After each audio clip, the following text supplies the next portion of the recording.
Hi, this is Chet Gladkowski, and welcome to my I weekly want all of rant. you to get up out of your chairs.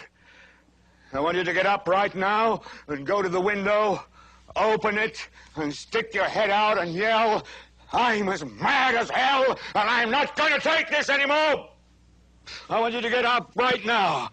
Get up, go to your windows, open them, and stick your head out and yell, "I'm as mad as hell, and I'm not going to take this anymore!" It doesn't matter where you're from, it doesn't matter what your culture or your background, it doesn't matter where you work, but we all hate to be taken advantage of. We all don't like it. We don't like to see it, unless you're a bully. I mean, after all, we don't want to see someone taken advantage of. But when it comes to information, when it comes to analytics, when it comes to big data, we absolutely must and want to take advantage of it. We have to leverage it in order to distinguish our company, our people, our products and services from everyone else inside the crowded insurance community. And when we don't do it, it's neglect. It's like a plant that sits in a pot where we haven't watered it, we've hid it from the sun, we haven't fed it, we haven't nurtured it. Data is like that. Data that sits inside of our data sets, in our databases, in our data warehouses that we don't leverage, that we neglect. It's sitting there. It's like gold that's sitting in the bottom of a riverbed. It's waiting for us. It's below the surface, but it takes some time and energy to get there. Now, we all want to find that big pot of gold that we make one strike and we instantly become rich. We instantly win the Powerball in recovering monies from fraud, saving money internally, becoming more efficient, to take the market by storm by one simple thing.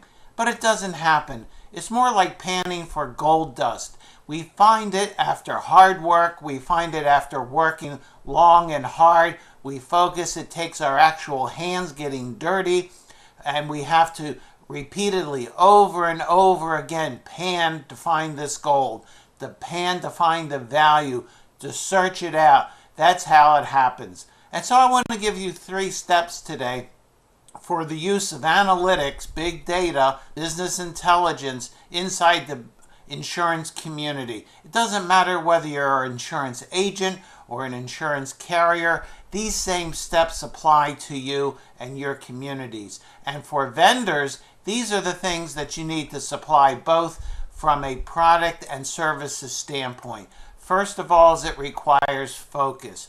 There is no simple solution. There is no plop, plop, fizz, fizz, oh, what a relief it is kind of approach to analytics. Some people will come and say, well, we have pre-measured systems, we have pre-measured reports, KPIs, dashboards, and those are all good. I'm not dismissing them. But they're generic. They're buying the idea that one size fits all. And when it comes to insurance carriers, there may be similarities, but your particular mix of business, your particular distribution channel, the way that you sell and service products is different. So you have to be focused. And if I hear the phrase one more time, I think I'm going to pull what little hair I have left out is to go for low-hanging fruit. There is no more low-hanging fruit. All of those things have been taken. We must get down. It's like picking strawberries. I went and picked strawberries as a kid with my family, and you had to get down in a low crouch. You had to bend over. You maybe got on your knees, and you had to pick through the plants to find the ripe fruit. And that kind of focus and determination is the first step in order to find value in your information. Second, it takes practice. You're not going to get it right the first time. You're not going to say, well, I've done this and I'm done with it. It's sort of like becoming or acquiring a taste for fine wine. It takes practice. It takes repeated testing. You have to do it over again.